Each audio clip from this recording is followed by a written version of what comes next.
Jamal Niaz here with one of the biggest icons in the history of cinema, Andy Serkis. Wow. Here with Monopoly Events at Comic Con Liverpool. First of all, Andy, you've been surrounded by legends of the Lord of the Rings and so many excited fans. What's it been like here in Liverpool today? It's been a fantastic day. It really has. It's such a great buzz and a great energy and just such passion for that. For, you know, not only for the Lord of the Rings. Of course, it's a sort of, it seems more Lord of the Rings centric this time because you know, all the four hobbits are here and Orlando's here and so on. But just people who are passionate about Star Wars and Batman and the Planet of the Apes and all of those franchises that I've been lucky enough to be associated with. So no, it's just great being able to talk with people and have a really good time and you know, people are very open about what those films mean to them. So it's very rare you get the opportunity as an actor in film, particularly to engage directly with an audience and hear and get feedback. You know. And your body of work is absolutely spectacular. You mentioned a lot of it there. Now, when you look at Gollum, Caesar and Kong, those performances, how would you compare seeing those performances on the big screen for the first time?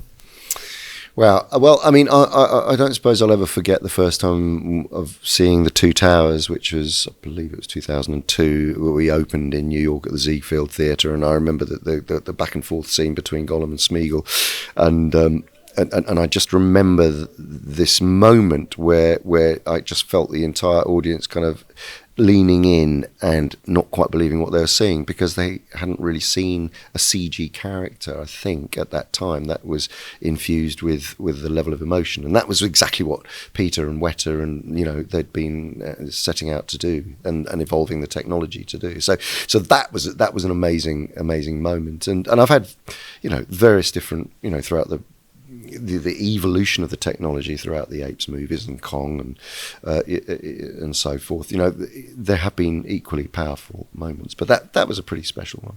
I've got a couple of quick fire fun questions for you that I've asked the other cast members of Lord of the Rings, and we're going to compile these answers together. 5 characters from the world of film or television that you could host having a dinner party with. Who would they be and why? Jane Campion, because she's such a brilliant filmmaker. I love The Piano, it's one of my favourite films. Francis Ford Coppola, for the same reason. He made Apocalypse Now, which is my other most favourite film.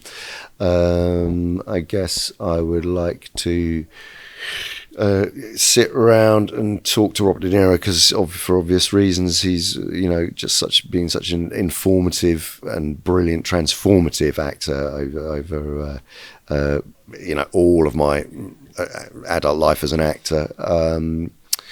Who else? 5, let me think. Probably more directors now, actually. I'd like to sit down with Paul Thomas Anderson, who's a brilliant filmmaker, and I love his films, Boogie Nights, and you know, I can't think of the other ones now. The Master and There Will Be Blood. Who else?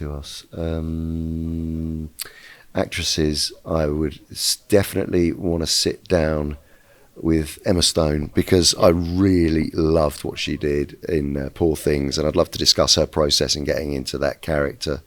And also Margot Robbie, actually, because I think Margot Robbie's has got an incredible mind, and she's chosen to take, you know, she is a fine actress, of course, but moving into producing and the sorts of stories that she wants to tell, I think that'd be great.